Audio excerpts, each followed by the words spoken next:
Whitaker's looking to bring the point after, back all the way, down the sideline, all the way, Khaamal Whitaker is in! Khaamal Whitaker has never been one to shy away from the bright lights. Through his time at Sacred Heart University, he has shown there's no moment too big for him and he will do whatever it takes to win. Ever since his days at St. Stephen's and St. Agnes High School in Virginia, he discovered immense success on the football field. That was until his senior year when he sustained a hip injury, forcing him to take the junior college route. I went to Dean Junior College out in Massachusetts, Franklin, Massachusetts. It's like an hour away from Boston. I mean, Dean, it's a one-of-a-kind experience. It's only 1,000 students, 1,000 to 1,200 students, mostly athletes.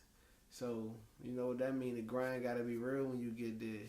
Got to get in, no friends, and just leave it all on the field every day at practice. And the game, the first thing I ever did in my life, I caught 3 picks in one game. So that got me national attention. I was leading the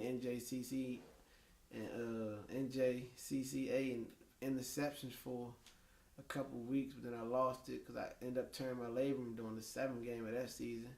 So I had to come back for my 2nd season. I had a couple of looks, but when they found out I tore my labrum, I had to go back for my 2nd season. So my 2nd season, I caught 3 picks, but it was just throughout a couple games. And then Sacred Heart came into the picture after Maris offered me. So Maris offered me. Then on the day before, like a couple weeks before signing day, Coach Nofri called me and told me, "Don't sign. I want you to come up here on a visit and see if you like it." And I came to Sacred Heart on my visit and it just felt like home, the environment, the coaching staff, the people, so I committed. Like Sacred Heart, this has got to be the best school environment I've been a part of. School, football, and just all around the environment of the community. It's so welcoming, you know. When I first got here, I didn't really know how to get around or to know like how to get to my classes, what HC, UC, and SC meant, but the teammates, they just welcomed me like, "Nah, I got you, bro. I'll show you how to get there." So that made me open up a little faster because I usually take a minute to get comfortable, but just because how the environment embraced me and accepted me in so quickly, it helped me to get comfortable and be able to be myself faster than I'm used to and usually doing.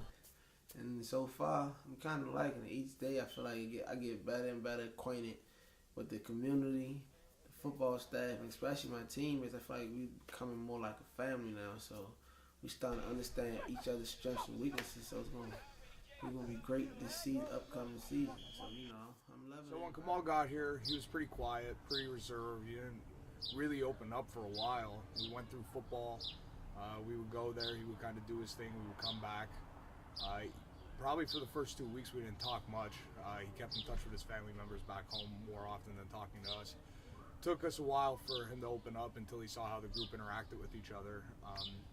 Most of us play football in the house, so we basically realized how we had common ground to talk to. And then when I saw him out in the football field, I was pretty surprised at how talented he was. And then we were able to talk about that, find some common ground on what to talk about.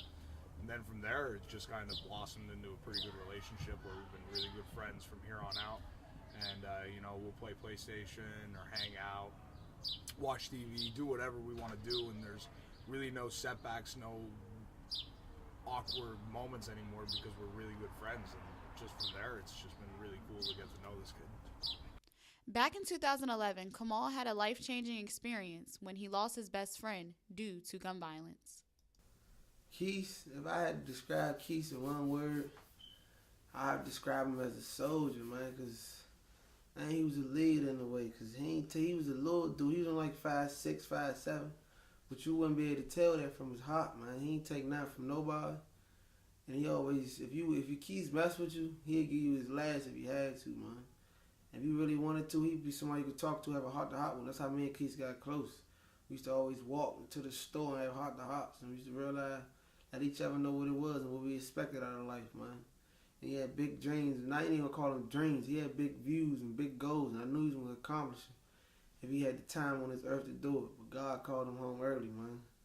But yeah, that was my best friend, man. That was my man right there. In high school, my senior year, I chose the number 2 just because that motivated me to just go out there and just basically, because he played football too, so I wanted to go out there and do what he did on the field, because he was spectacular too, man. So every time, any number I get, I try to get the number 2 in it to resemble him and resemble how much fight he had in him, man. So when I'm on the field, I always just pray that I'm able to give it my all, and then that he watching over me and I'm making him proud when I'm doing. Khaamal certainly holds Marquise to his heart, which gives him the motivation to fight for his dream every day. From Shoe News, this is Tykira Carter.